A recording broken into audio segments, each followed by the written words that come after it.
Hey, this is Brody, and you're listening to Running It with Nate Sexton.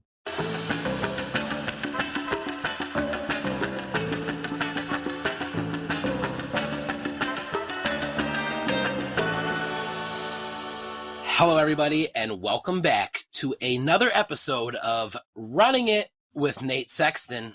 I am your co-host, Jarett. He is the Innova team captain and 2017 United States Disc Golf champion, and our host, Mr. Nate Sexton. Nate, how you doing today, man? I'm great. How are you, Jarett? Ah, man, if I was any better, I'd be jealous of myself. I'm having a great day here. The weather's finally gotten nice in Buffalo, a couple of 50-degree days, which means that I got to get out and play some disc golf. So in honor of today's show, I thought I would go out and I would try to be like Simon, just make some smart plays, pick some crazy lines, lead the pack. But I guess I ended up kind of looking more like Theodore, just kind of chubby and goofy and everybody feeling sorry for me. So it didn't work out that well. Now, Nate, before we get started on these podcasts, you're on the West Coast, I'm on the East Coast, so I always have to try to find a way to really get myself up to get ready for it this late at night. And it used to kind of be those high sugar energy drinks, but luckily we've got a new sponsor here who kind of hooked us up. And I'm talking about the folks over at Cab Coffee Roasters. For those of you who haven't seen on our social media yet, Cab Coffee Roasters is a specialty coffee roaster dedicated to advancing the lives of adults with special needs, which is really an awesome thing.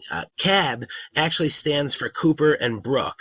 Those are two individuals that live with autism spectrum disorder. And as they've gotten older, it's been hard for them to come across a job. So Hudson, the founder over at Cab, decided to start Cab Coffee Roasters, and he helped get them to work. He's doing amazing things with how he wants to grow this company. All their coffee from Cab, it's all direct trade. Now, that means that they're sourcing it directly from the farmer. There's no middleman, and they roast to order. So that means when you order it, they're roasting that coffee specifically with you in mind. Now, Nate, I've had a few cups of it. I guess you might be able to tell I'm talking a little fast tonight. How have you been enjoying your Cab coffee? Oh man, it's great. The one I cracked into first is this Brazil Salmo, and it's really smooth. I mean, I've had it like 3-4 days now, every morning, and it says right on the bag, roasted on March 1st, so you know it's fresh. It says it's got notes of milk chocolate and peanut butter, and I'm not going to lie to you and say that I taste those things. I'm not exactly a coffee genius, but I will tell you it blows my Starbucks beans from Costco out of the water in terms of just smoothness, and it's not weak. It's definitely strong and it's flavorful, but it's like a lot smoother than what I was used to, so I'm loving it. Yeah, it's been delicious, and I'm really happy that we were able to get them on board. Guys, if you're enjoying the show, we talk about helping support our sponsors all the time, and now you can help support a sponsor who's out there doing some things for their community and in the autism community, which is just absolutely awesome. Hudson is an amazing guy. Visit Cab Coffee Roasters. You can find them on Instagram and on Facebook. They'll get you over to the website. And Nate, something else that I know that you really like, Cab Coffee Roasters, they've got a subscription package available as well. So you don't have to worry about going out to stores. You don't have to go wait in line during this COVID at Starbucks. They're just going to keep sending it right to you. And I know that's something that you like as well. Yeah, I'm all about the subscription services for sure if I can get it. And it's super convenient. These guys are actually just like right up the road from me, an hour and a half away in Washington State. And we got the code. I mean, we're ready for you guys. Run it 10. Again, if you use that on checkout, you can get 10% off your first order at Cab Coffee Roasters. Absolutely, guys. Make sure you check them out.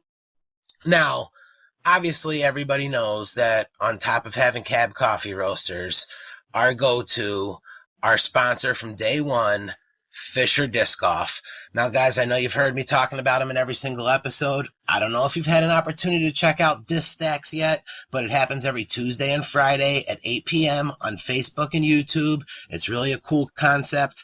In fact, I was thrown a disc that I won in my Disc Stacks today. It's a disc that I would have never bought off of the shelf, but I won it. They sent it out to me, and I really was enjoying it. I played it with a bunch of holes today. Check out FisherDiscGolf.com. They are constantly updating their inventory. Every day they've got new stuff coming in. They just loaded up a bunch of new Innova and some Discraft. There's still a few of those Ledgestone Wave 1 drop discs available. And then on top of that, really cool apparel and baskets, anything that you need to go out and play around a disc golf. Our friends over at FisherDiscGolf.com can help you out with. And again, just like Cab Coffee Roasters, when you go to FisherDiscGolf.com, you get to use a special code, and that's the best way to support the podcast. Now, Nate, if our listeners want to save a little bit of money, how do they do it at FisherDiscGolf.com? Use our code RUNIT10. You always get free shipping with Fisher. Those guys are they're our rock. They took a couple lonely podcasters and they showed us the way. They put us on a path to success. So really appreciate Fisher Disc Golf. Yeah, absolutely. Official sponsor of the Ledgestone as well. So, doing a bunch of things out there as well. So check out FisherDiscGolf.com. I'm super excited about today's episode. Who's running it with us today, Nate? Yeah, we've got a good one, man. We got European Disc Golf champion, disc golf superstar, and probably my daughter's favorite player, Mr. Simon Lizotte. Welcome, Simon. I'm already on here. Well, guys, thank you so much for having me. I'm pretty excited to join this podcast that I've been enjoying myself a lot. Oh, man, you've been listening? That's great. Yeah, just today doing yard work, I was having the Brody episode on and the Dunny Pace episode, and it was really fun to listen to. Awesome. Sweet. Well, thank you for joining us. We really appreciate it. Of course. Really glad to have you on the show. We had talked before you came on and didn't want to kind of put you through the ringer of going through the injury thing again. So just want to start off by saying hope you're healing up well and just kind of ask what you've been up to aside from rehabbing your elbow. It's hard to say because every day is a bit different. I live together with my fiance. We still feel like we just got a new house, even though it's been 6 months at this time. So I'm still learning baby steps on how to take care of a house, how like the water stuff works and the electricity and keeping it clean more or less and just kind of doing grown-up stuff. Today I was taking care of the yard, which is also a first for me. So pretty much doing like adult things, going to see the dentist, seeing my doctor, doing like physical checks and stuff. All besides what I do for my elbow right now, which I just started acupuncture last week as well to add to the list, which I honestly have to say I really like that. So shout out to people who do acupuncture.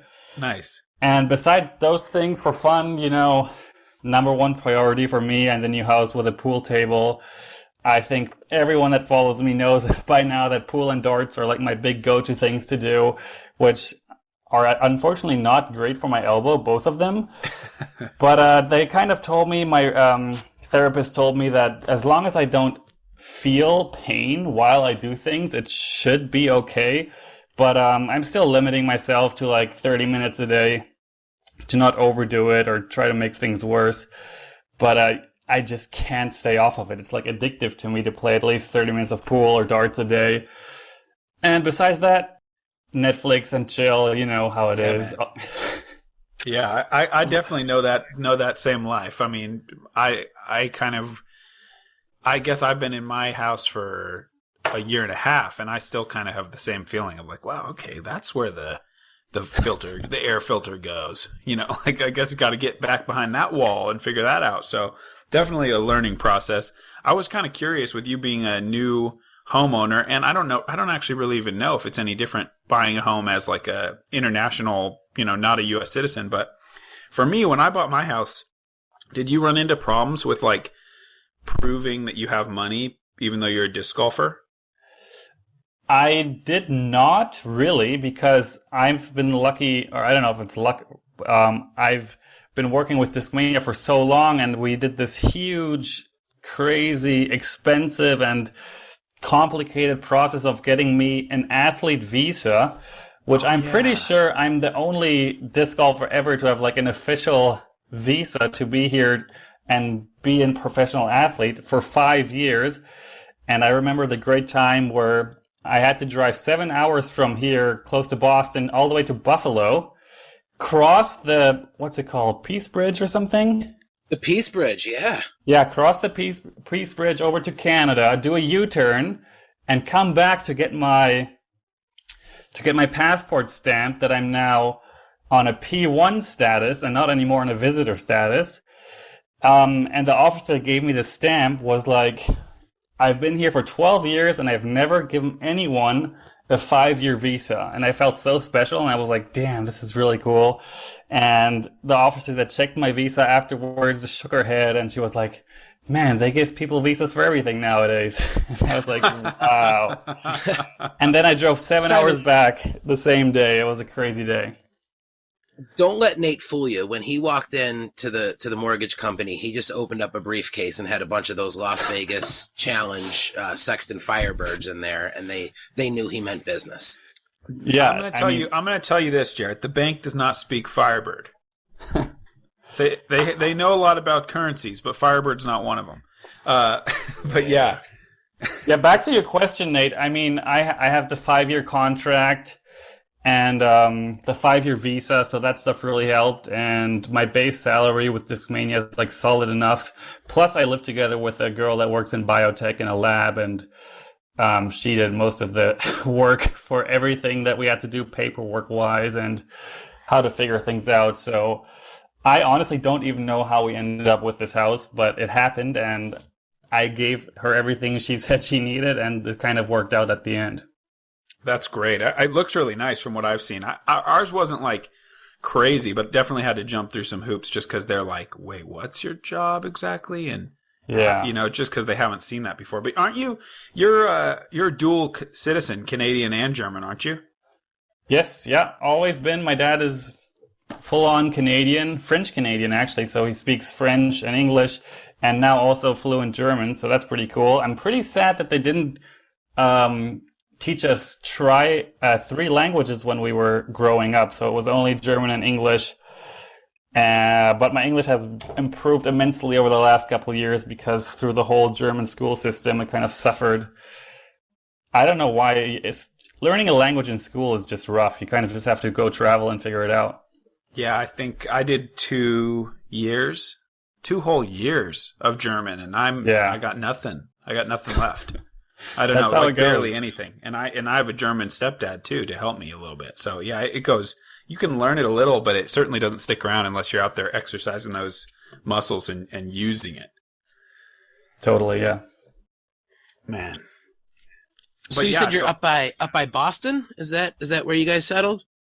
Yeah, so I mean the next biggest city over from Boston going west is Worcester, which is right next to Maple Hill. Maple Hill is just outside of Worcester, and I live like on the other side of Worcester compared to Maple Hill. So it's like a 30-minute drive to Maple Hill, which is nice, and like a 45-minute drive to Boston. That's great, man. Maple Hill, what a place to be able to call a home course. That's really good. Yeah, I haven't played it in months, but yeah, I can't wait. It's going to be like in the 60s here tomorrow and Thursday and Friday. So I have the go from my therapist to go out and play the Reds, which is the really short pitch and putt course for us. So I'm really excited to go out and play in like a light sweater or maybe even a t-shirt.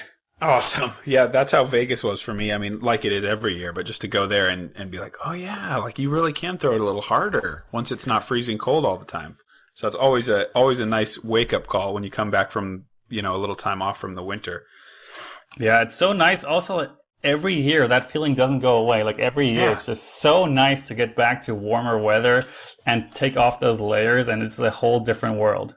I feel like I totally forget every time, and I think I think you actually have company now as in terms of a player with a visa. I just realized because I think Thomas Gilbert just followed in your footsteps. Oh, right. He messaged me a while back about what steps I took to get the visa, and I just sent him straight to the Discmania headquarters to the guy who took care of it. Do you know Erno? You've met Erno, right? Yeah, I do. Yeah, he was the main guy who took care of everything for me, so maybe Thomas got a hold of him. Yeah, I think it all worked out for him. I know that he was the only international player in attendance in Las Vegas, and for a lot of these tournaments until you get healthy. Because, with COVID, everyone else is pretty much not allowed in. And we all love Thomas, so it's great. Yeah, it works out. It definitely works out. But yeah, man, I definitely know Erno. Remember, I used to be, we used to be teammates once upon a time, I feel like. Back when they used to allow the double dipping, when I used to be on Team Discmania and Team Innova. And we had the warehouses pretty much right next to each other in Rancho and Ontario. Yep, for sure. Those were good times. Definitely. But yeah, you kind of mentioned a little bit. One of the questions I had here written down is that I just wanted to hear a little bit about, obviously you have the passion for pool and darts, and then you can you're decent at guitar, you can juggle, just give me a little, you got so many of these, I don't know if hidden talent isn't the right word, but you got so many hobbies that you're so good at. Was that something that was just in your family, or how did you pick up all that stuff? This whole journey I did through school was always, it sounds kind of cliche and everyone kind of says that at some point, but I hated school so much, and it made no sense for me to do this whole school process, because somehow I always knew that. So I've never had a job in my life. I'm not saying that because I'm proud of it or I think it's a good thing, but it is just true. And I kind of always knew that I was never going to have to apply to a job somehow. And somehow it all worked out. And my dad was big into sports. He was a ski teacher when he was younger. He picked up disc golf before I was born. So it was growing up always, of course, the number one thing for me and my dad to do. He was actually a pretty good guitar player as well. So I guess I picked it up from him as well. I joined band classes in school really early on. I think I was 7, 8 years old with my first band. Later, a bit more seriously, and we had some gigs in bars and school concerts. So music was a pretty big part of my life always. I was always the lead guitar player. Right now, I enjoy piano more than I do guitar. Wow, okay. And with all the sports, it's so hard to say because I feel like I've tried everything, and the things that I enjoyed most, I stuck with, and I got pretty good at them. But people always told me I'm talented at just random things, but I always felt like I'm not really that talented. I just do it so many times that I get good at it. It's probably kind of a tricky line to figure out where talent begins and where practice ends. I always think that anyway. Talent's a funny idea. It's okay, maybe that exists, or someone has some innate skill to do something, but it's hard to tell how much of that is natural and how much of that is just I enjoy it, so I did it more, and look at me now. Yeah, I was always tall and skinny, so I guess that's an advantage in most things when it comes to sports. And I guess from my dad, I got some good genes with coordination and just being high energy and pretty much ready to go every day to try something new. Sure. And who are some of those musical influences? You playing in bands? What kind of music you playing? So we were this was way back in the high school days when did we go more serious? I think we were barely 15, 14, 15. We were playing cover songs, a lot of German style, pop rock, kind of what you would hear on the radio, mainstream stuff. I remember we were covering some Green Day songs as well. Nice. So it was pretty the classic thing you would expect from a high school band project. What was the band's name? It was a German name. It was called Gegenwind, which is it means headwind. Headwind. Headwind. And it wasn't Yeah. and that wasn't disc golf related. Oh, this was before my whole disc golf thing really started. So yeah, it was not at all disc golf related. Man, it all just connects. It's because we were playing so loud and aggressive that the subwoofers were blowing winds in people's faces. Oh, that's great. Somewhere on the internet there's videos, but okay. I haven't seen them in years, and I don't even really know where to look for them or find them. But maybe one day I should ask my old teacher or something for videos, and maybe I can make a little vlog about it. Yeah, I was gonna say, get you out of one day of that Vlogmas, man. I have a lot of respect for what you did there. I feel like I do this podcast once a week, and I'm interviewing friends and people that I know, and I still kind of struggle sometimes. What am I gonna talk to? Well, I want to just catch up and talk, obviously, but then I got to have some good questions, And then I think about you just ripping through whatever that is, 24 straight days, having to think up a new idea and edit, and it's just, I don't know, the stress, it gets to me, just even thinking about undertaking something like that. Yeah, it was a complete madness. Eagle's done it 3 times now. And every time he calls me the next day and is like, oh my God, I want to quit. I can't do this ever again. Like, why do I even do this? But I have to say, at the end of it all, it felt like really good and it felt like worth it. And I almost missed like the next day not having the next upload ready. So I guess it was still a cool experience, even though I'm doubting that I'll do like the whole thing again. Yeah, a lot of work, but obviously it pays off in your channel and your fans. And I definitely heard somewhere it takes 21 days to make a habit. So maybe that has something to do with it. You hit 21 days in a row and you start missing it. You want to make more videos. Yeah, but my injury definitely didn't help the whole process. No. If I could have thrown and go play courses and do course reviews or little trick shots or ace runs, that kind of stuff that I always love doing, like that's for me so much fun and so easy to do. But unfortunately, those are not options right now.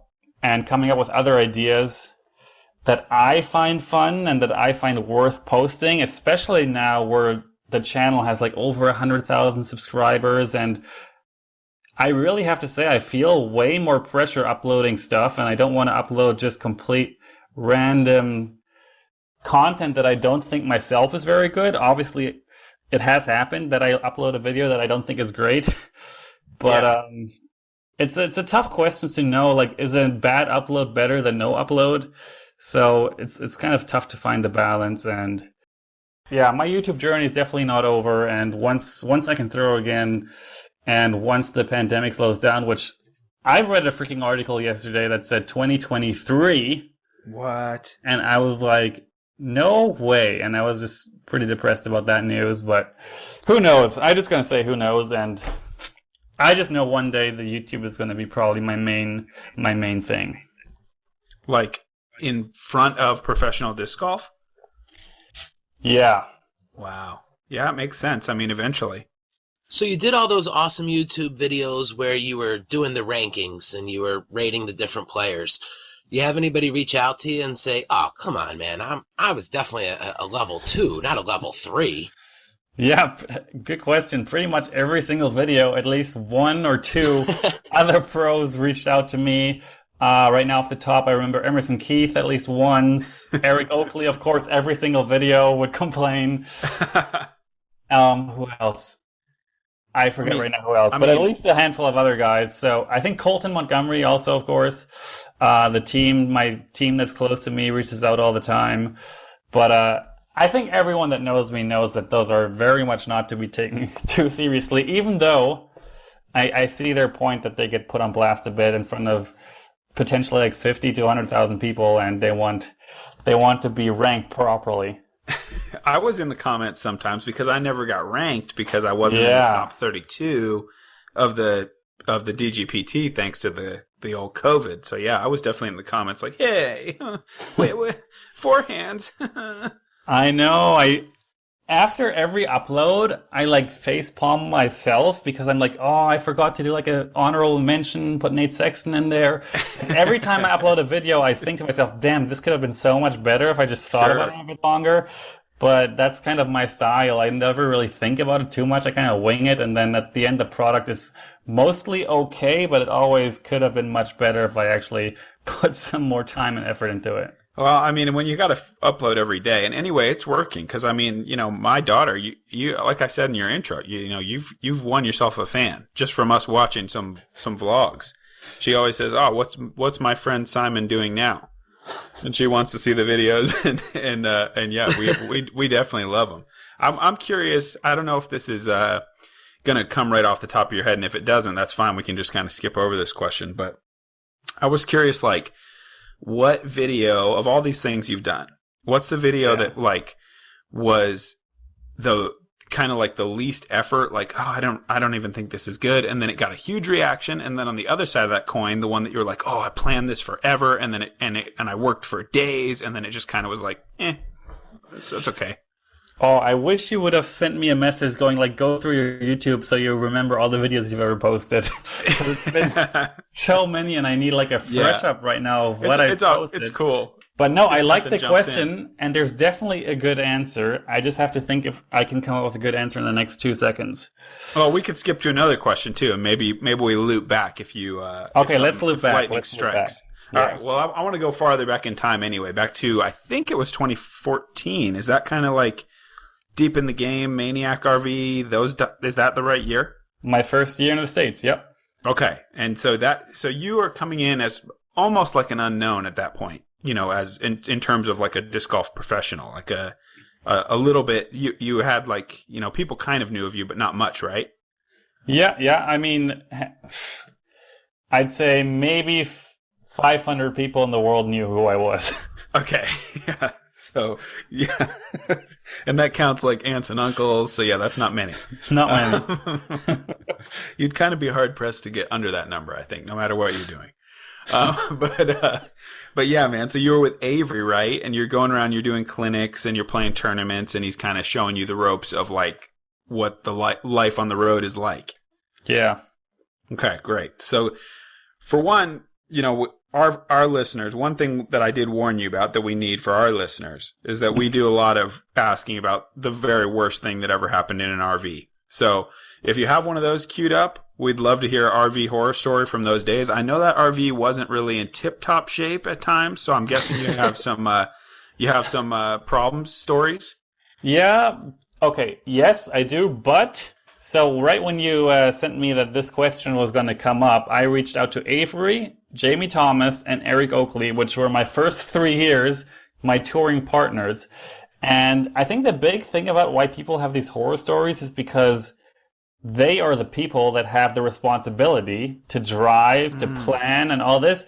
And that was maybe, luckily for me, never my job. So I literally, probably most of the time when something bad happened, didn't even realize what was going on because I was just sitting in the shotgun seat and being on my phone or sleeping. So that was mostly my life. But Eric Oakley said, first of all, nothing, I think where I was lucky in 3 years, nothing really nightmarish would happen. Like, I don't remember anything off the top of my head. That is good. 3 guys didn't say that anything bad happened. Eric said the worst part was when I broke the windshield with my foot. Just by pushing too hard from the inside? Yeah, I was just leaning back, like resting my feet on top and pushing against the windshield a bit, and suddenly we hear a big bang, and I take my foot off the glass, and there's like a huge crack, and we were like, what the heck just happened? So, not really a nightmare, but that was funny. Avery said, what Avery said was that he can't think of anything bad that happened. Our tour was smooth and adventurous. That's all he said. That's a nice stock answer from AJ, just very down the middle. And Jamie Thomas said the biggest nightmare for him was when I made him listen to Crash Test Dummies over and over again. Well, our fan, I don't blame Simon if the fans out there wanted something worse. I mean, he just had too good of drivers. But what I remember from that RV is that it looked pretty sweet on the outside, and it was all wrapped, and it was nice. And then you would get in there, and you're kind of like, this is older than I thought it was. And I remember, do I remember correctly that there was not a functioning bathroom? It was just like a storage of stuff. Or am I wrong about that? Yeah, so this motorhome was I think it was a 1999 Ford, and it was in decent shape. I think we bought it, and it had less than 50,000 miles on it, so it wasn't too bad. Everything was running smoothly most of the time. I think it's still on tour now, or at least it was last year. So that thing is still rolling after 7 or 8 years of being the road warrior, the maniac. And it had some leaks. Jamie Thomas also mentioned that the top bed over the driver's seat, when it was raining hard, like storms, that's one of the best memories actually from Crazy Things on Tour, is the drive through somewhere in Kansas or through Georgia, and you get these insane lightning storms. And sometimes the roof would leak and the bed would get wet, and everything was that was kind of miserable. And yeah, like you said, the bathroom was completely ripped out. And I think Avery and I at one point were traveling with 800 discs or something crazy. So we ripped, it was just 2 beds and a lot of storage. That's pretty much all it was. I remember being in, when I toured with Macbeth, being in the RV, and my room was kind of in the back, and it had, it was an elevated bed, and underneath we had disc storage and stuff. So I had a ladder to get up there. And it had like a little skylight. It didn't leak or anything, but it had a skylight, and it was where I feel like I was in like Ohio or some muggy place, and it was super hot like at night. And I think we weren't at like a real campground, so you couldn't be like plugged into the big 50 amp where you can run the air conditioners. Yeah. So I remember like cranking my skylight open and just like no blankets and like, oh God, I'm just sweating through the night. And then when I fell asleep, that's when the thunderstorm rolled in. And I remember waking up just like taking a shower in my bed and just being like, close it, and just everything soaked. That's a great story. And that RV was also a way different story than what we were traveling in.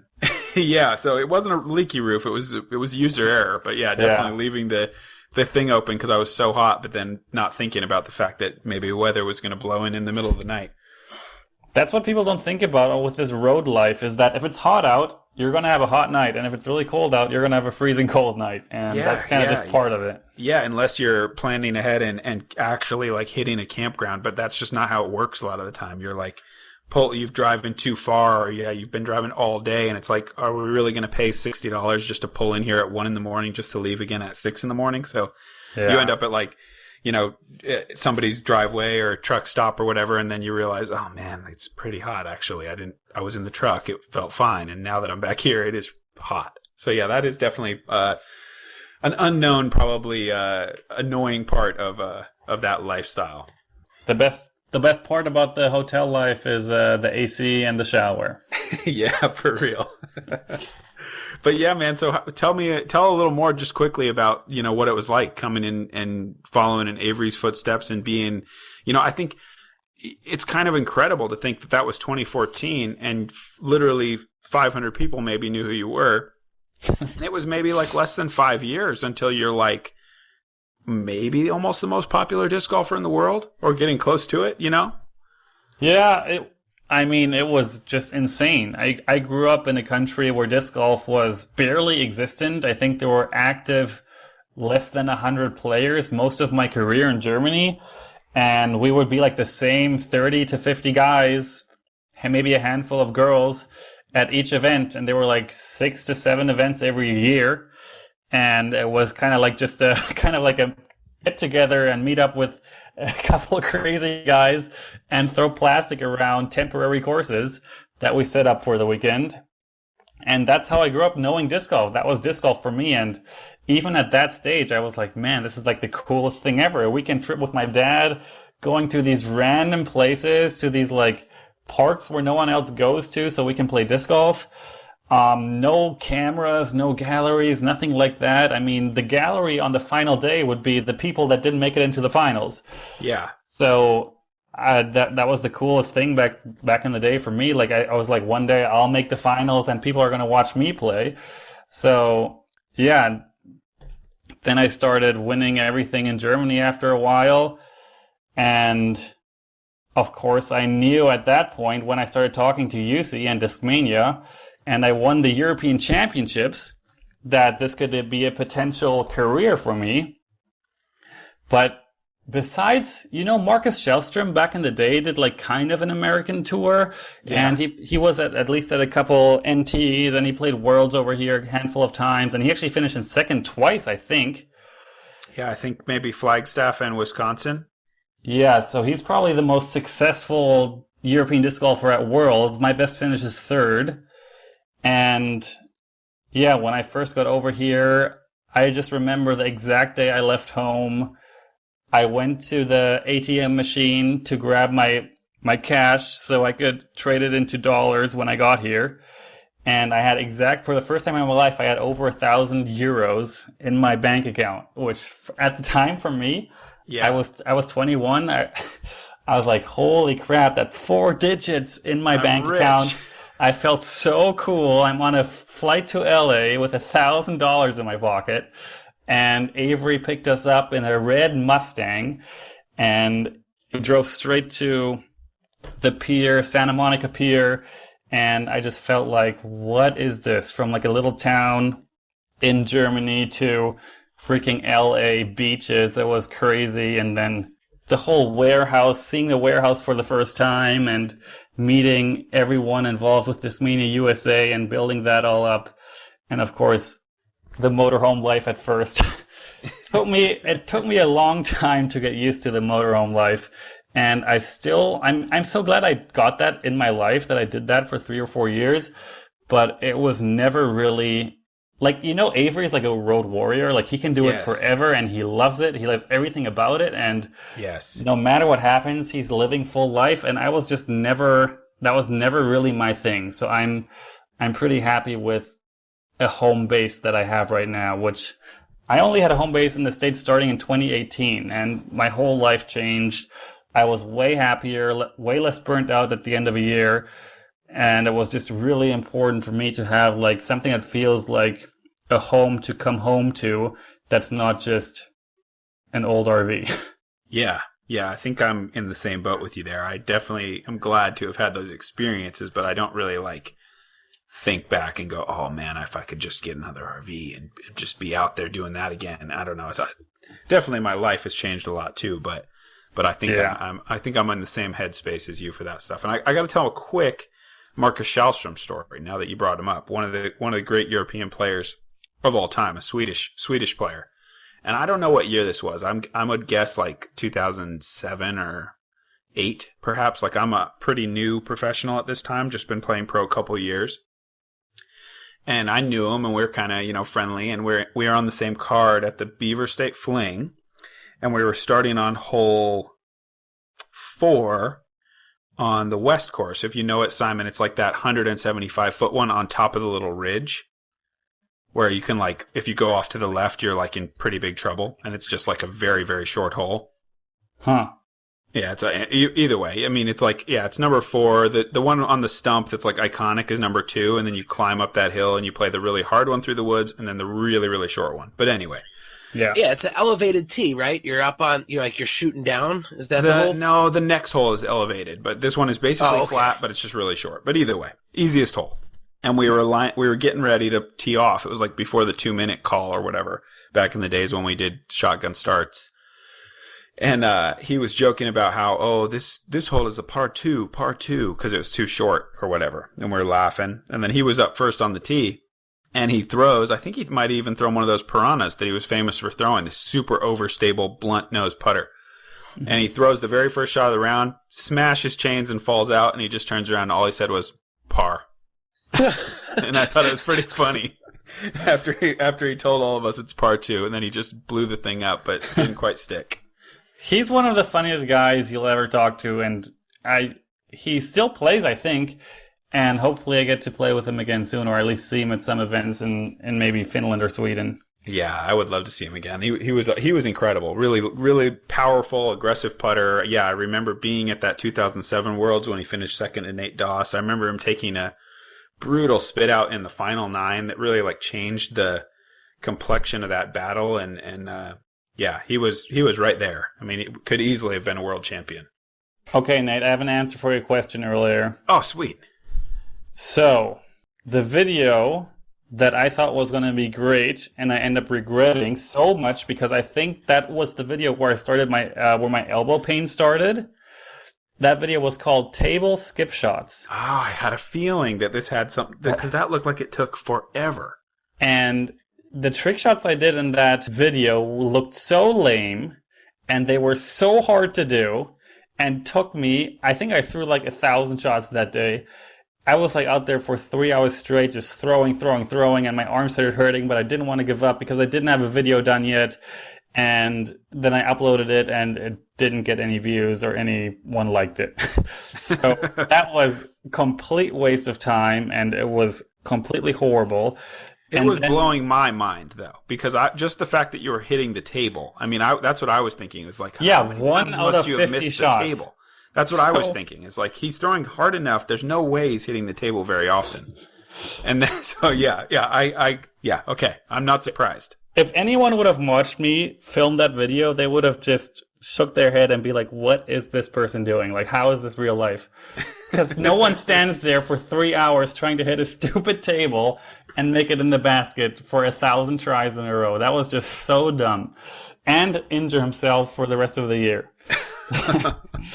And then the video that I thought was terrible. I almost didn't upload, and I still don't think it's a good video, but it has 350,000 views. Is a video where I played like the shortest course ever with Casey, and we tried playing doubles shooting 18 under, and we only shot 17 under, which is ridiculously bad because it was like jump putt holes. And that video got 350,000 views, and I almost didn't upload it because I was so embarrassed by how bad it was. Just like, how did we not even get? It should have been 22 under. Or It something. should have. There should have been at least 3 aces. Exactly. Like, it was that kind of course, especially if we're playing doubles. Like, not shooting 18 was like, left-handed, you should shoot 18. And I guess that the thumbnail and the title were compelling enough for people to click it, but the video itself is really bad, and I don't know how that video got so much attention. That's so funny. I watched it. I'm one of those views. I'm guilty. And if you're talking about getting injured off of your videos, I can totally relate to that, because a couple of years ago I was, trying to figure out how to work on my form and get more power, and I ended up coming across a couple of your videos, and I was like, oh, I got to do this 360 thing. That's what I'm meant. No. And then I strained my body, so every muscle from head to toe went bad, and so I also got injured off one of your videos. Thanks, Simon. I actually partially tore my ACL once doing a 360 during a clinic in Finland. It was my second to last clinic after like a crazy 2 weeks of clinics in Finland. Nate, you have done clinics in Finland. You know how crazy it is. Yeah. And it was like one of my last throws. The clinic was basically over. I was just showing off 360s into the radar gun, and I slipped on turf and twisted my leg and had to go to the freaking hospital. And that rehab, what was it, 2016 or 2017 season that I missed half of the season because of that injury. So yeah, this whole throwing much and throwing hard is really not good unless you're like taking extreme care of your body. Definitely pushing it to the limit is where you're going to find the most problems. Did you know right away that you had seriously hurt your knee? Was it like obvious, or were you kind of walking it off and then realized later, or what? I was in denial, but I kind of knew. Like, I walked it off, and the pain at first wasn't that bad. I mean, I was playing catch afterwards with people, kind of limping around a bit, but it was okay.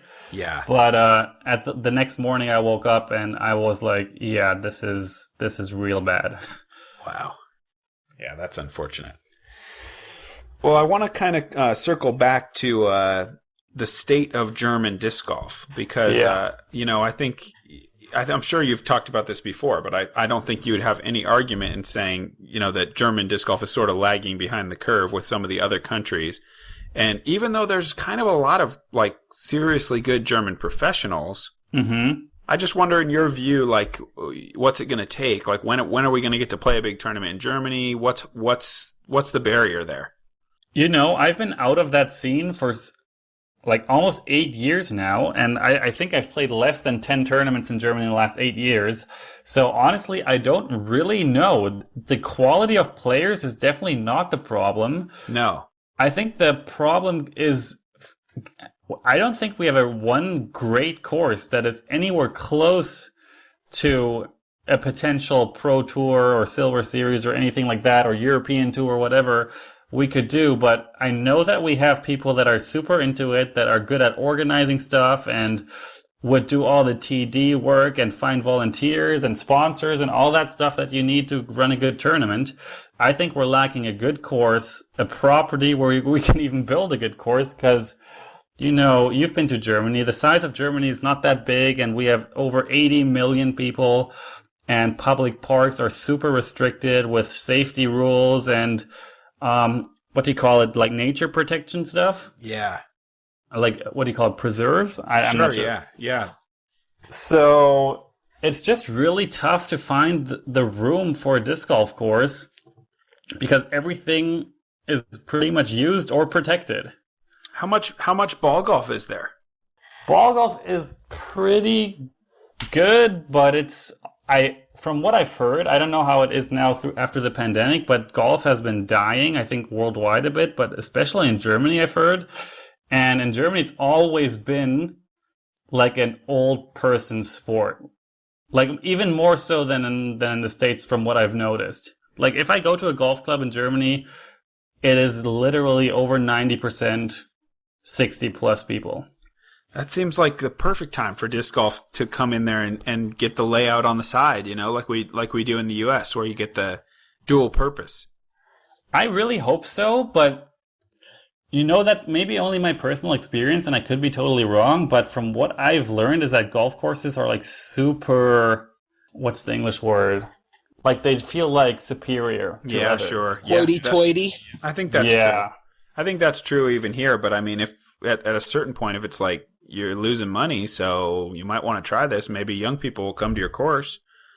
Hopefully somebody will be a little bit progressive there, and we can get some disc golf courses, because then you definitely have the land to have a big tournament. If you could have it on a ball golf course, you can pretty much take any ball golf course and turn it into a decent venue for a big event. I hope so. I Dominic Stamfer, right? Yes.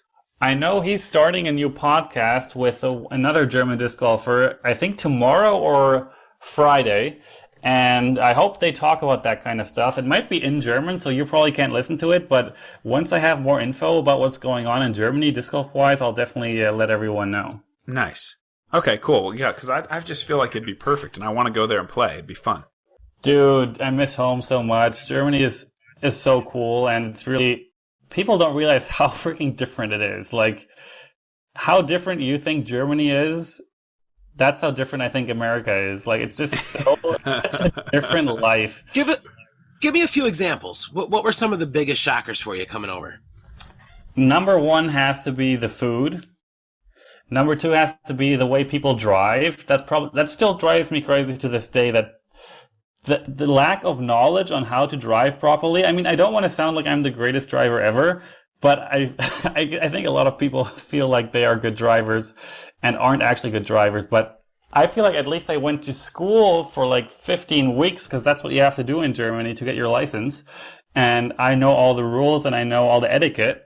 And I feel like that's the big difference. The etiquette on the road in Germany and the etiquette in the roads in the States is just crazy. And it's so hard to compare these two countries because of the size difference. Germany, just so you know, is about the size of Montana. Like, that's the state that is closest to the Germany size. And Montana is not that big compared to the rest of the states. So yes, it's really hard to compare these two countries. But yeah, the food, the traffic, obviously.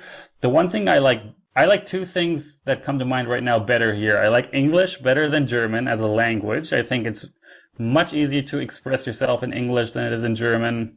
I think partially because you're so good at using... Is superlatives a word? Yeah. Like making everything sound amazing and great, fantastic, and just love instead of like.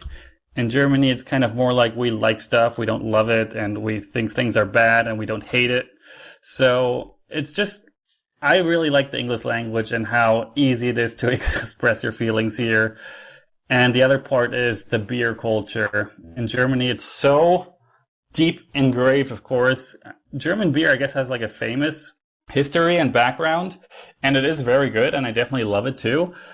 But the American microbrew scene just blew my mind, and I don't understand why Germany is trying so hard to not have these microbreweries pop up with craft beers, IPAs, stouts, sours, because I am all into that scene now, thanks to Avery, probably. Yeah. And we drink them cold here. The temperature thing is, yeah, of course, that's also a big difference. What is the normal temperature for a German beer? It depends what beer you drink. It depends what the temperature is outside. And it's kind of like a personal preference thing, but you can just keep your beers at room temperature. Huh. Yeah, you don't really see that here. Huh. Wow. I didn't know that. No, we like them teeth cracking cold here. That's how it goes down. You want your glass in the freezer. That's how cold you want it. Yeah, true. Yeah, absolutely. Teeth cracking cold here. I've been to Germany, and the room temperature beer was something that really caught me off guard. Yeah.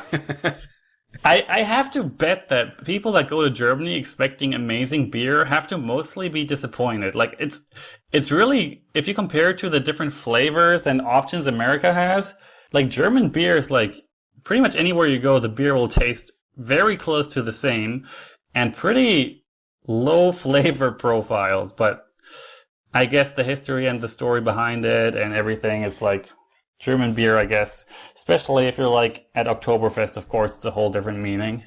Which I've never been. Still never been. That's me pretty neither. surprising to me that you've never tried that.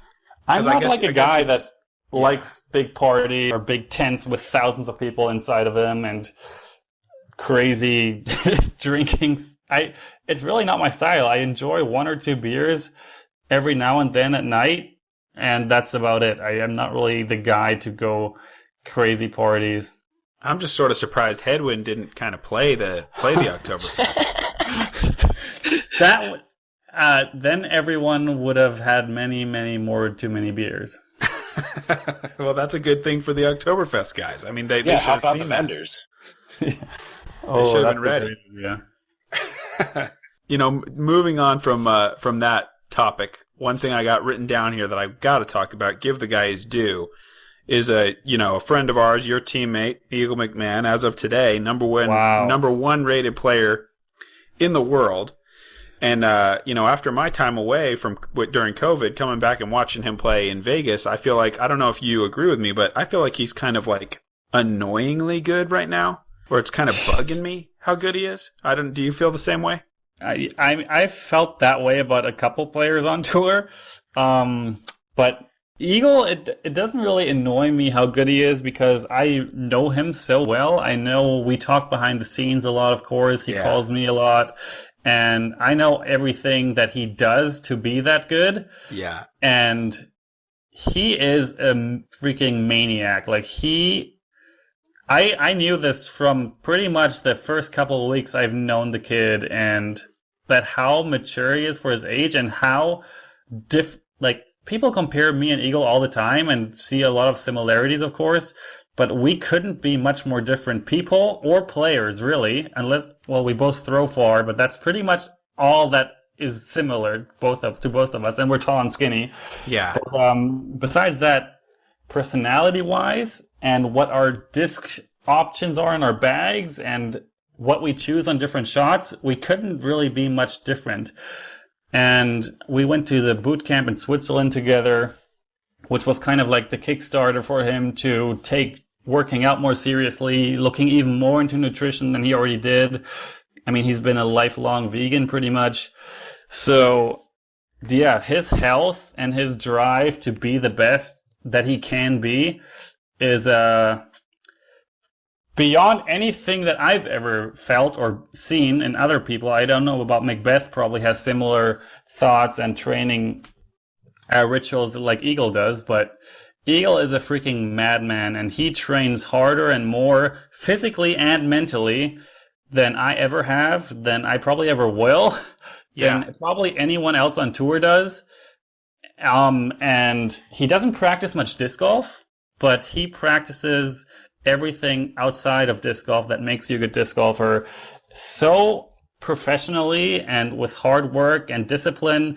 It's just really impressive. And I knew from, like I said, early on when I met him that if he does the things that he does now, he's going to be unstoppable. And it's showing the first kind of signs that might happen pretty soon. It's already kind of happening. Yeah, there's been flashes. Konopichte, I remember a couple years back where he was just an unbelievable force, and Vegas felt that way a little bit with the way he closed that tournament, like the last 27 holes. He was like 23 under or something ridiculous for the last 27 holes. And yeah, when I say it's annoying, obviously I'm joking. I have nothing but respect for him, and he's incredible. I mean, just doing the Jomez commentary and just seeing there was that one hole, it's like hole 14, if anybody watched the coverage on the third round, it's 440 feet, and if anything, it's a little uphill, and there's out of bounds. I know that hole. Just hole. went flat forehand, not even a big run up, not even a flex, just a flat forehand, and parked it. And it's just like,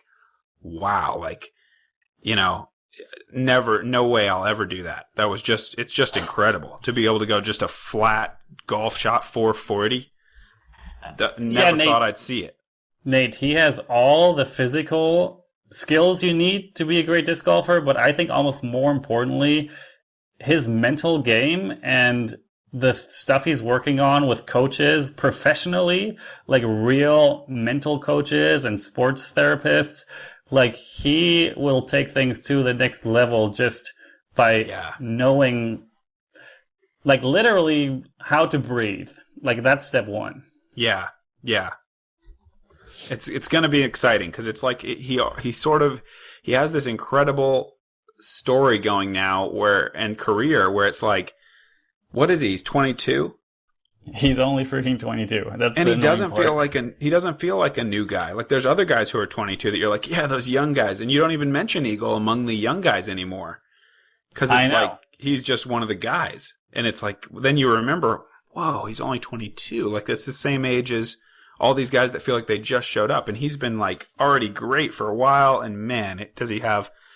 I mean, I feel like a bright future is just an understatement. Just to say he has a bright future doesn't say anything about what I'm trying to actually say. I need to know the German way to really, a new way to say it. But yeah, I mean, he's going to be. He already is incredible, but wow, I mean, definitely, I agree with you. Yeah, and he's doing pretty much everything right that he can do right now, and he's also not obsessed with disc golf that much. Like, for him, it's a job. Of course he loves playing, and disc golf is a big part of his life and hobby, but at the end of the day, it's a job for him, and he goes out there to work, and he calls me jokingly sometimes and says like, oh, he's jealous that I can just be at home and do my other stuff and don't have to go on tour and play these courses and in the competitions, because it's work. I mean, that's really what it is. So yeah, I'm excited to watch Waco this weekend, and I think in the past Eagle has not done very great on that course specifically, but Colton is reigning champion, returning champion, so I'm excited to watch him on featured card. Yeah, and see, of course, how Macbeth does after the slight disappointing final round performance.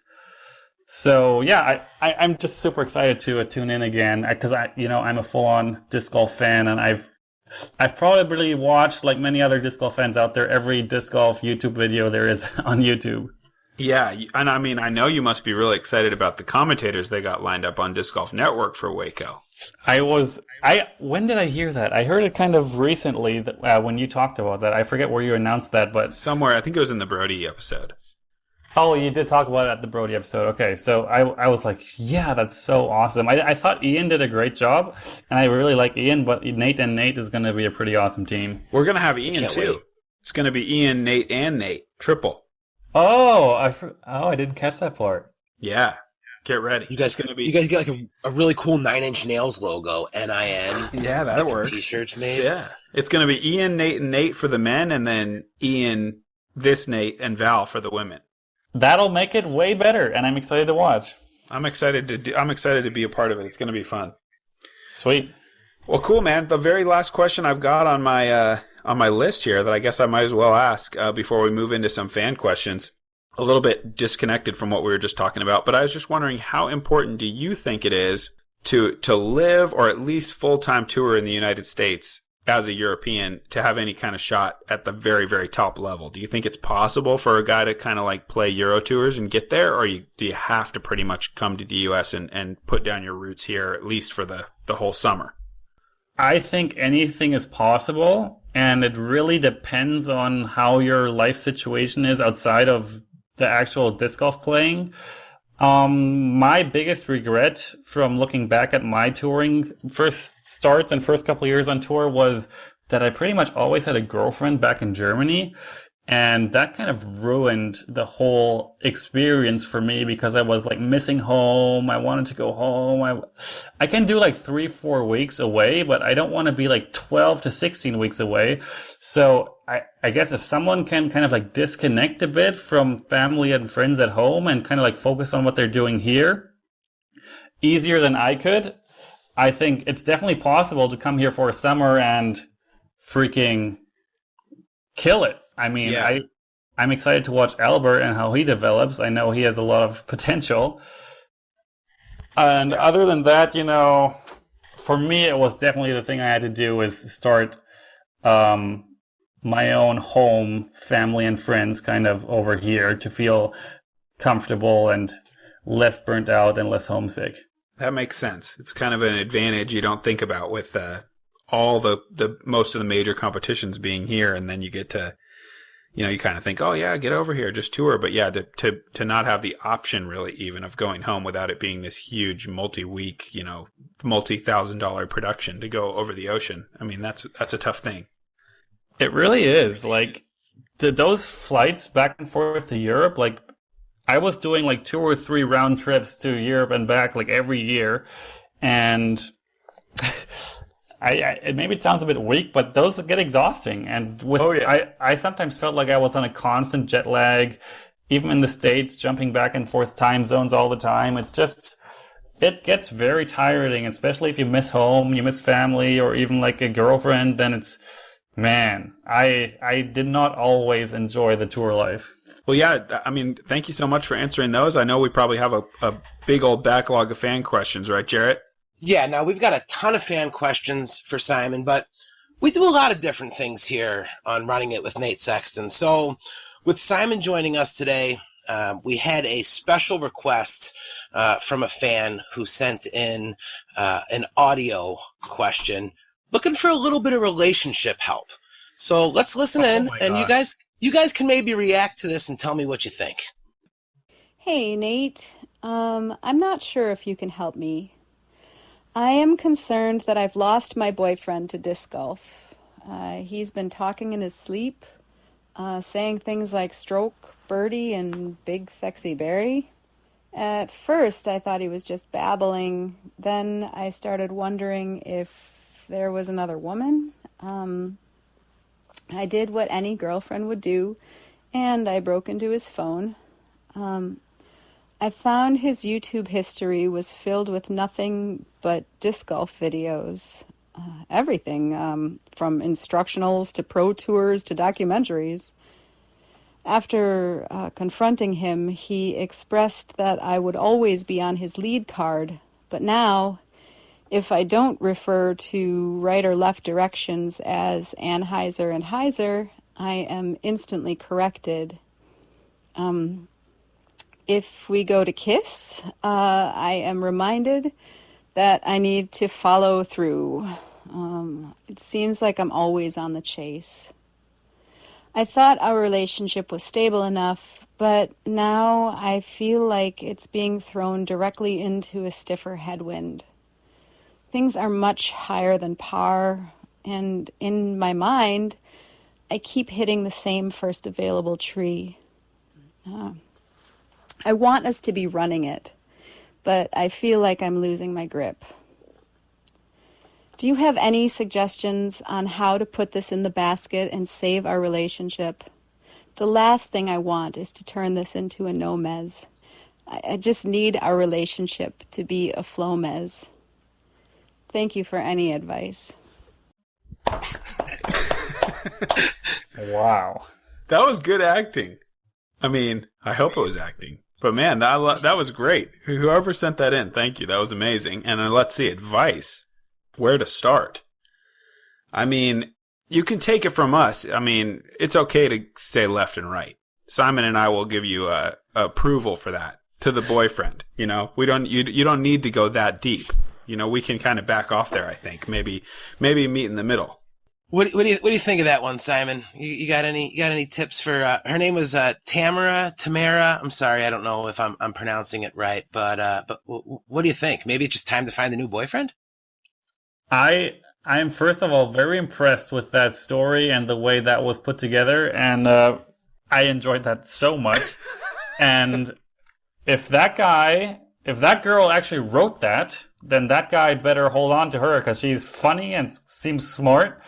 And I mean, we all love disc golf, of course, but if this guy somehow listens to me say this, then he seems like he has a keeper because she remembered all those words and put it all together in a great story.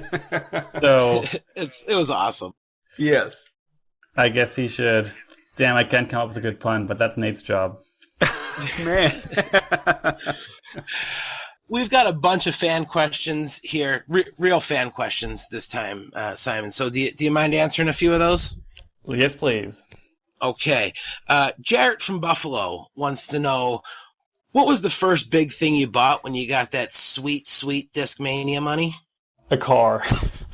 I bought a 2018 Audi S5, which was the 4-door sportsback, and pretty much my dream car. It is in an acceptable price range, I think, for like a luxury sports car. It's not too aggressive or too intense. Like if you see one out on the streets, you'll think it's nice, but you don't think it's like a crazy sports car. But it's a really nice hybrid for like feeling pretty cool about your car and having decent performance. It's all-wheel drive. It's great in any conditions. And I don't know why Audi has been like my thing ever since I can remember starting getting into cars. But that was a dream come true, and man, I still love it every single day. It's German engineering, right? It is German, yeah, but there's a bunch of like Mercedes, BMW, Volkswagen are usually like the more popular ones. But I'm seeing more and more Audis on the street, and there's more and more models available in the States as well. And for some reason, they just feel and sound and smell better to me. And they just seem superior. I don't know why, but somehow it just feels right. Do they have Audis in Germany? Oh yeah, I mean, when you go to Germany, you'll notice that you see BMWs, Mercedes, and Audi. That's pretty much all you see on the streets. I'm not surprised that I've been saying it wrong, but I feel like I say Audi, but should I be saying Audi? Oh, I say it the wrong way because I'm just trying to be American, so I said it the wrong way on purpose. It's Audi. Audi's the right way? Yes. Oh, okay. I've been doing it right then. Great. You scared me. Absolutely right. Yeah, so I asked if there was Audi over there because, like in Japan, there's no Acura or Lexus. It's just Honda and Toyota. We just get the big fancy cars over here. And I sold Hondas and Acuras for years, and it was the only thing that my dad drove. And he retired last year, and he bought himself an Audi, and it's an awesome car. You open it up, and the little symbol illuminates down onto the ground. And mine too. Oh yeah. Yeah, it's really pretty cool, and he's pretty happy with it as well. Now, Simon, like I had mentioned, and you may have heard in some of our previous episodes, we do ask our viewers if they want to send in an audio question and have a chance to be featured on the show. They can do that at runningitpodcast@gmail.com. And I think we've got an audio question lined up for you. Let's hear it. Hey, Simon. I'm a longtime casual disc golfer who is relatively new to playing in rated tournaments. I've been experiencing anxiety and nervousness during tournaments lately, and it has greatly affected my game.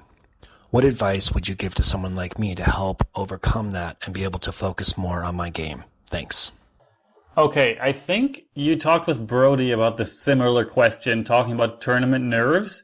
And I really like Brody's answer because Brody said that everyone feels nervous, and it's good to feel nervous because if you don't feel nervous, he said that means you just don't care. And once you don't care about, especially being an athlete and being on the course playing, that is the main problem you should be focusing on. So I was kind of thinking about this question as well when I was listening to Brody talk about it. And honestly, this might sound a bit crazy, but I've recently been struggling more with nerves than I have in the past, even though I've played countless events. Obviously, I'm on camera all the time, and I don't even know what the reason is. That, just for example, during the Preserve Championships, when I was in contention, pretty much the only time last year I was in contention for a win, I was so nervous the whole round, and I couldn't calm down my nerves. I was playing well. Things were still working for me, but I was just inside feeling so nervous the entire round. It never went away, and I was like, what is going on? Am I getting old? Like, does this come with age? Because I remember when I was younger, like, I got nervous, of course, but after a hole or two, those were gone, and I stopped like caring and just doing my thing. But it's just this crazy thing the human brain does, the overthinking, overanalyzing, and then you just talk yourself into this crazy thing, like, what's going to happen? What could happen? What if I do this or that? And the best thing you need to train to do is kind of turn your brain off. Once you get on that tee pad, once it's your turn to throw, just try to clear your mind. And obviously that's way easier said than done, and it takes a lot of practice. if you haven't been doing it forever. There's a lot of great breathing techniques, meditation, of course. I need to start working on that kind of stuff as well. But for me, the main thing to know is everyone is nervous. Even though you don't see it, like I never noticed Paul Macbeth is nervous, but I know he's told me many times he feels nerves, at least on the first hole, every single round. And just, no, you're not the only one, and it's totally natural and normal, and just embrace it. I guess that's my answer. I think it's a good answer. I think, nerves is, again, super normal, like you're saying, and especially as you're just starting out. And I think there's kind of two kinds. Like at the beginning, you're maybe nervous because you've never done this before and you don't know what a tournament is or what's going to happen.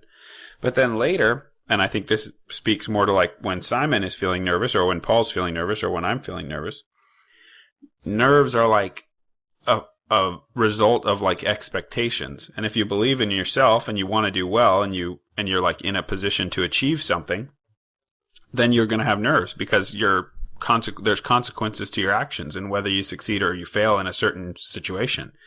So I think for me, it's like, I feel nervous in a big moment or on a big shot, and sometimes I come through and sometimes I don't. But what I always try to do is to just focus on one thing. And it's like cliche to say, okay, like you just take it one shot at a time or whatever, but it really is that. And I feel like when I'm really nervous about a shot, it's like it has to come down to just me being like, just throw it hard, just throw it hard, just throw it hard, or whatever that thing is that I need to, to tell myself. And I just try to make it one thing and just put that on a loop in my head and just look where I'm trying to aim and fire away. And if you get through it, you get through it. And if you don't, you learn from it and try again. Fail is the best lesson. Yeah, those are great answers, and that came to us from Donnie Delaney. So thanks for sending that in. We've got another audio question here. This is a fun one. I'm interested to hear what you think about this one, Simon. All right. Hey guys, I love the show. My question for Simon is this. Thomas Gilbert's been claiming his new 1024 rating makes him the highest rated Canadian disc golfer right now. Does your Canadian citizenship take issue with his claim, given your current higher rating? Thanks for taking my question. Great question. And also for me, thanks for sending those in. It's a really cool concept. I've never been asked live questions like that from fans. So it's, good question. Actually, when we were playing the Canadian Nationals up on Prince Edward Island, I've known Nate, you've been up there a couple times. It's an awesome place. Love the guy. It's Ben, the guy that runs the whole show. He's one of the coolest dudes ever, and I've been in contact with him lately for future projects as well. And I pretty much only went up to that event because I have Canadian citizenship, which means I can have the title of Canadian champion. I can have the German champion and Canadian champion. I can't be the U.S. champion not being a U.S. citizen. And I can't be the Finnish champion not being from Finland.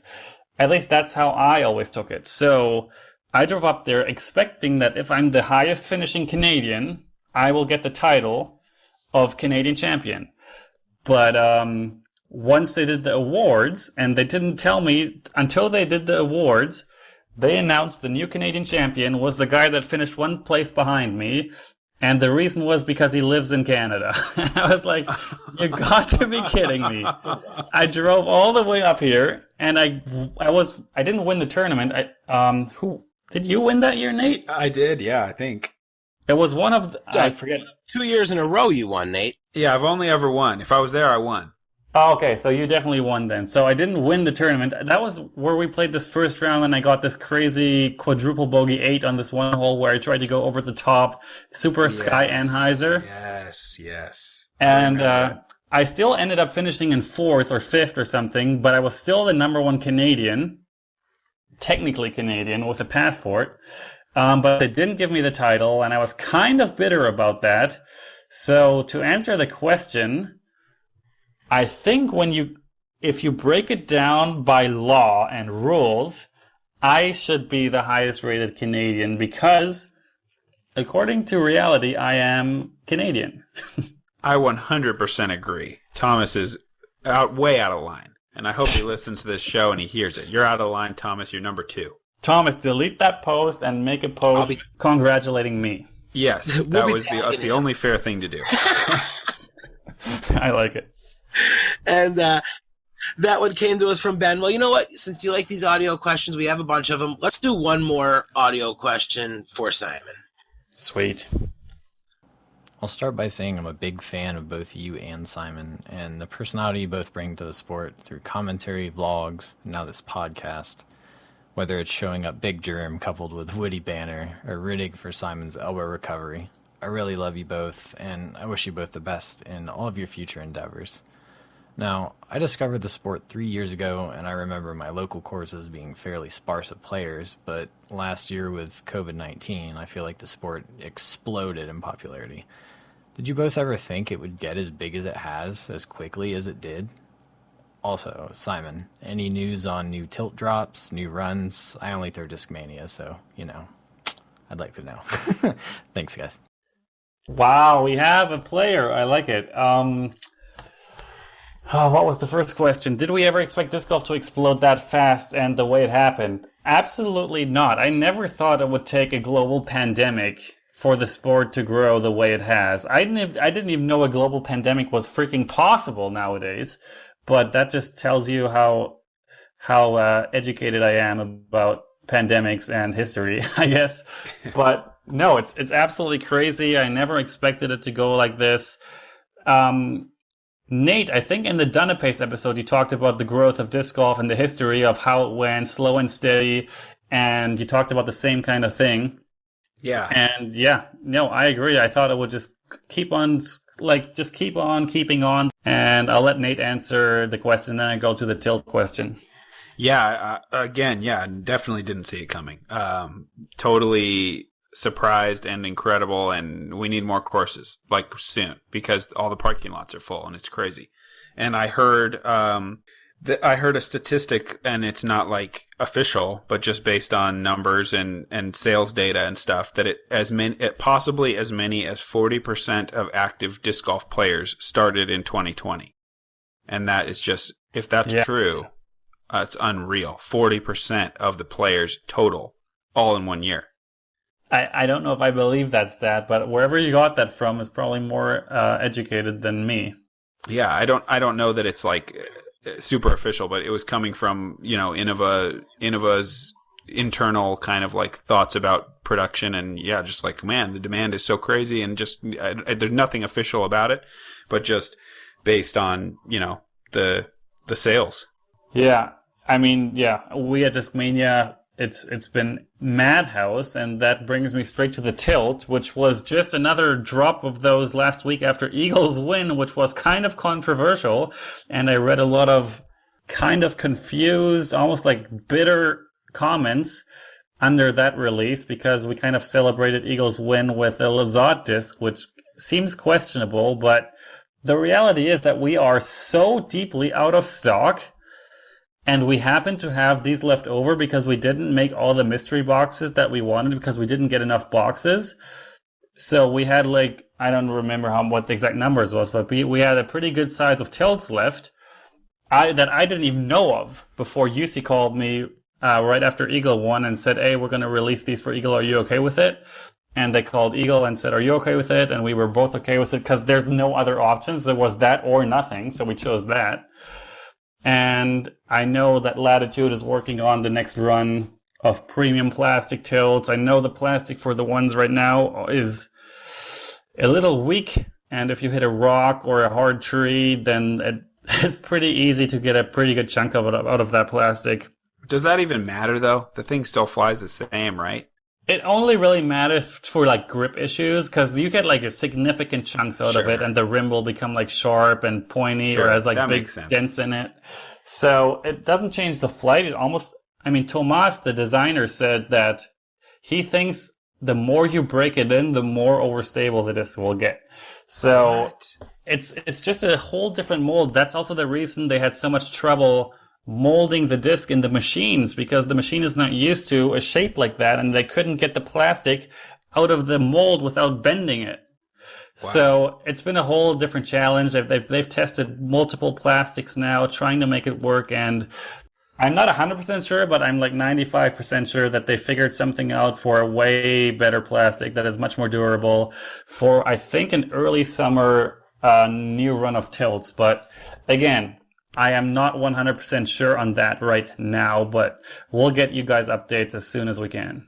It doesn't matter. Just like the Sexton Firebirds, they're going to be hanging on people's wall, and they're never going to see fields. So they could make it out of whatever they want. Yeah, I guess you're right. This is a fun question. This came from Chief Bushman Ali from Instagram. Wants to know if his girlfriend can use your surname in her fiction book where you are a traveling wizard. I mean, I've had people reach out to me telling me they named their dog after me. I think at least twice I've read a message like that, or a fish. So if I can be a character in a fantasy book and I'm a wizard, I mean, I'm a huge darts fan. I don't know why this randomly pops into my head, but a guy named Simon Whitlock, who is an Australian darts pro, his nickname is the Wizard. So I think a Simon Wizard is absolutely necessary in that book. I had some people. I had people reach out to me recently on Instagram, and they had, like, as a joke, they had started out when they were pregnant talking about how they were going to name the kid after me, and then when the kid was born, they just were like, you know what, we're doing it. So that was kind of a big honor, actually. You know, my brother just had his first son, and his name is Nathan. It's an honor too. I mean, tell him thank you. Tell him I appreciate it. I will. After Perkins, though, not you. Oh, please. It's funny actually, Simon, that you brought that up, because we actually had several questions about just that. So Kelly sent into the email, Kelly Griffin, says, greetings from Maryland. A while ago, you'd mentioned your brother's family was having a baby, and she wants to know what it's like being an uncle. How you enjoying being Uncle Simon? I've never met the kid. Unfortunately, I've seen him over Skype calls a couple times, and apparently everyone is so impressed with the kid and my brother and how well they're handling all the troubles of being a new parent. But everything I've seen has been just happy and awesome and definitely crazy. And I'm very sad that I haven't been able to go to Germany because of COVID, of course. And I lost my train of thought. But I wanted to say Kelly. Her name was Kelly, right? Yeah. Yes. I think she's my number one fan as of lately. She's on my Patreon. She reaches out on Instagram and Facebook. I remember she messaged me before the Pro Tour Finals that she was going to drive down with her daughters to come watch me play the Pro Tour Finals, which I ended up dropping out of, unfortunately, because I didn't. If I would have seen that message in time, I would have stayed just for them because that message was so nice.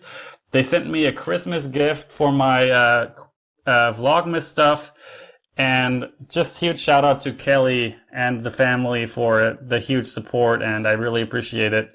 And yeah, keep it up. Nice. That's awesome, man. People are naming babies after you, Nate. That's like, I mean, I named a podcast. I mean, after one. Let's not put an S on the end. Baby.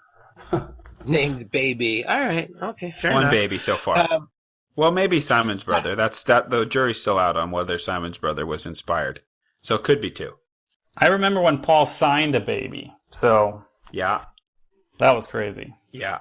Do you think that kid still got that signature on there? Like, Dad's like, no bath for you. They probably tattooed it right after. Probably. So, Simon, you said you watch a lot of YouTube videos, and this question's come up actually a few times, and I'm going to kind of phrase it my way here. Do you have a favorite shot, not even necessarily of yours, but is there a favorite shot that you have watched on YouTube, or maybe you even saw live because you get to be there? I know for me, what comes to mind is Philo's Albatross, and the other one is, dude, you threw a 492-foot putter over the drink, and those are like two of my absolute favorite disc golf shots. Is there one that sticks out to you? Well, I have to give a quick shout out to Kevin Jones for that slip ace, because everyone who's never played that hole cannot understand how impressive that is. I mean, it's my home course. I've played that hole so many times. I've never even gotten remotely close without slipping of acing that hole. It is an insane shot, and the way he fell, that whole video is definitely one of my favorite shots of all time to watch. And Another shot that just came to mind randomly, I haven't thought about this for years, I think, but I also still hold the mini distance world record at 529 feet or something like that. Now, it was with like an Innova mini driver, and it's unfortunately not on video. The video would be useless because I couldn't even see it land in person, but it was no wind. It was on this dry lake bed close to Las Vegas, and it was my first throw pretty much ever with a mini that hard, and ever since that throw, I never gotten close to 500 feet, nor like not even 450 or anything like that. It was the first throw, one take, and it was like the best mini throw I've ever thrown or ever seen anyone throw. It was no wind. It was like a legit 530-foot mini throw on straight land. I was like just mind blown. Like everything that could connect just connected at that time. I was like, what the heck just happened? That's insane. Yeah, that was You got crazy. one, Nate? Well, favorite shot of all time? Yeah, Oh, or, man. is there just a shot that really sticks out? Like one where you're like, oh man, remember when, other than the monkey paw, you can't pick that. That's a good We one. already talked about that. I mean, I don't know. It's like, gosh, with Simon here, my mind goes straight to that shot at the GBO after that big backup and then going that huge Anheuser over the road on whatever hole that is at Jones, and ended up parking that. I mean, that was something else for sure. So yeah, I gotta give it to our guest. He's if you think about a guy who throws amazing shots, he's probably the first guy that comes into my mind. Yeah, that was a really good one. I remember like moments like that. I don't know if you guys seen the Bryson DeChambeau videos that were last weekend, where he hit this Dude, crazy. he drove that 555. He tried to drive the green. Yeah. So like I think he explained it pretty well in an interview. Like the feeling you get before you try to pull something like that off, and then when you actually do it, it's just such an adrenaline boost. I don't know if it's just for me, but I felt more hyped up and excited over shots like that than I have after winning some of the tournaments that I've won. I can sort of see it. Not that I ever throw shots like that, unfortunately. I wish I did. But I could see it in that it's like a lot more immediate. You know, like winning a tournament is like a process. And you're like kind of, it's not a surprise. You're like, okay, I'm in the hunt. Oh, it's coming together. 3 holes to go. You kind of like know you did it. It's like a slow build. And it's like really looking back, it's really a big accomplishment. But I feel like having this one like moment that just like blows everyone's mind that's there is sort of a different thing where you like don't know how it could go. And I feel like for you, you know, I get the sense that you kind of like relish the opportunity to like not really tell anybody you're about to do it. And then it's like, what? You know, and then it's like off the side of the tee and you're like, I never even, oh my God. And everyone in attendance, including the guys on your card, are like jaws on the floor, like, no way. And that's like a lot. I can see how that would be more like thrilling in the moment. It's really, I don't really plan it. It's kind of like depends on how my round is going at the time, and I just feel this feeling that builds up so deep inside my, what do you call it, soul? Sure. And my heart rate starts going up, like way before I even step on the tee. Like I'm just already thinking about it, and I'm like getting nervous and excited. And yeah, the best part is when Germ is on the court and watching, because he just brings the best reactions, and I just want to play every round with Germ just to see his reactions to any good or bad throw. It's just always so fun, and he was there for that GBO shot we were talking about, and yeah, sure. What a cool moment. He's like the human version of the English language. How you're saying English is like a lot better for like showing the extremes of emotion. He's like that put into a body. And he's so big and he wears such bright shirts, you're never going to miss him. And yeah, he's just like when it's sad, it's the saddest thing ever. And when it's happy, it's the happiest thing ever. He's great for that. He's a professional drama queen, like, but in like a good way. Not a negative way, like a very entertaining, funny way. Yeah, for sure.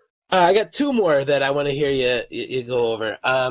The first one here, which came in 1,000,000 times, and you listen to the Brody episode, so you don't have to get real deep into it, but Man, the disc golf debate groups on Facebook have been blowing up over this subject. Simon, what's your take? Give more of the purse to that top tier that's finishing in the tournament, or spread it out all the way down? Oh, that's such a tough question. Such a hard question because I can see both sides work and I can see both sides make sense. I know that's such a lame answer and I should have a better answer, but one thing I am so bad at is thinking business. And there's a couple players that are really good at it. Paul is one of them. But the guy that I work for or with is UC, and he's one of the greatest business minds in disc golf. And I kind of let those guys make those kind of calls or even think about that kind of stuff because I feel like it's not really my job to determine those kind of decisions. But that being said, I would like to see the PDGA try something like that and see how it feels, see if it changes anything. Try it for a season or two and see what happens, and I guess then we'll know. Because is it one of these things? Because there's like only one way to find out. Like just talking about it over and over, where is that going to bring us? I don't know. I think people underestimate the amount of brain power that goes into throwing 700 feet over out of bounds. And it's like Simon's busy. Don't leave him alone. He already has something he has to do, and that's calculate what angle is he going to need to put it on, given this wind, to make sure it goes over the tree that you never thought you'd ever see anybody throw towards, and still slow down in time before the water and get by the basket. Let him run those numbers. Nate? Yeah, they don't call it the Simon line for nothing. Yeah, sorry, that was a bad answer. I know. I don't know what to say about that. No, hey, that's an honest answer. Now, here's a fun one for both of you. This came from Brad Brinker. Who do you guys think right now on tour has the best chance at beating Macbeth's contract? Oh gosh. Well, I don't think anyone has a great chance, like in the near term, because I think Macbeth is a 5-time world champion and like a guaranteed to go down as either the greatest or the 1A. It's kind of however you want to slice it. Like nobody else has even close to his resume that's active and playing right now. But I guess I would say Eagle because of his skills and his age. Yeah. No, I was instantly thinking Eagle as well.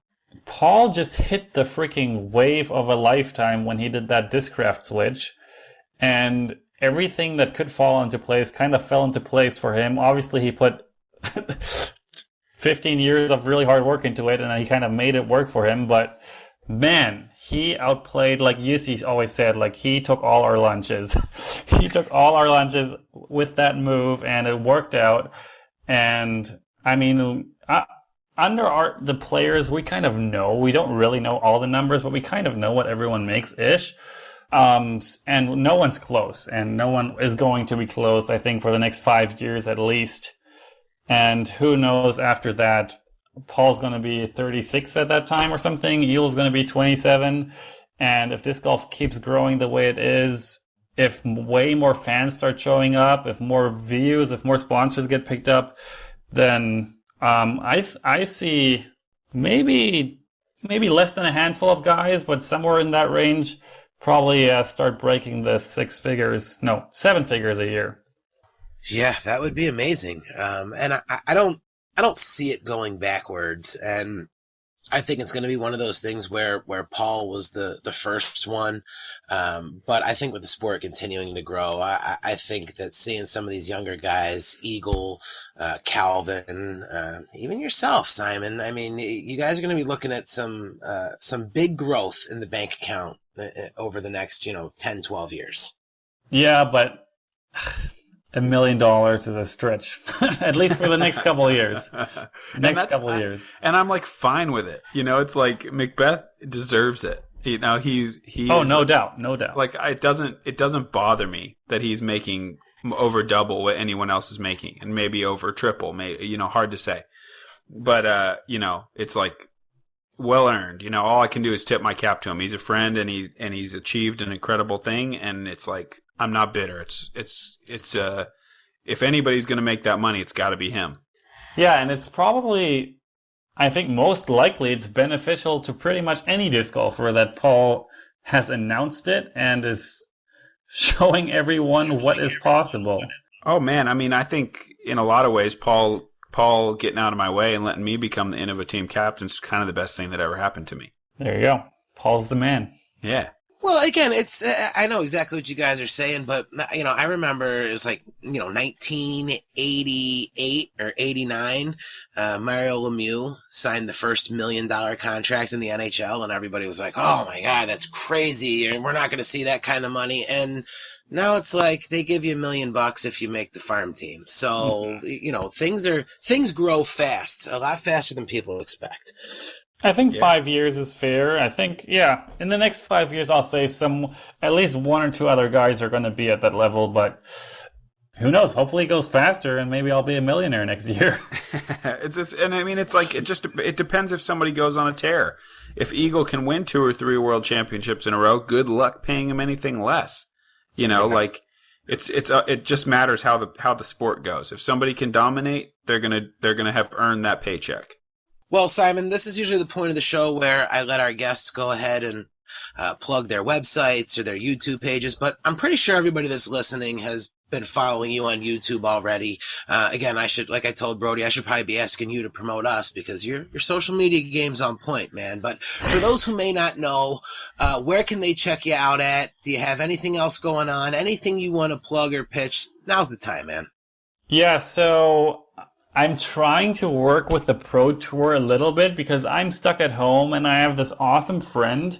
His name is Matt Graham, just around the corner here, and he is so good at doing like live feeds, podcasts, and I really want to do something, I'm not sure what yet, for the Pro Tour, maybe some kind of companion feed for at least the final round on Sundays, to do like a co-commentary or just reactions of my own style. I don't want to take anything from the Pro Tour, of course. I only want to add.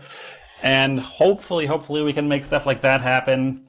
And other than that, probably, most people know, but on YouTube, of course, the content has been slow because I'm focusing 100% on the rehab. But there will be probably a video a week-ish. Maybe I'll skip a week here and there. But other than that, reach out to me on Instagram. There is about a 20% chance I see your message. And from that 20%, about a 5% chance I answer that message. But there is a chance, and that's what it's all about. You're saying there's a chance. I read most of the messages you send, and I really appreciate all the messages that I get, unless they're mean. But that's at least not that big of a percentage. But just thanks everyone for the continuous support, even though I had such a rough season last year and kind of haven't been posting as much as I would like to.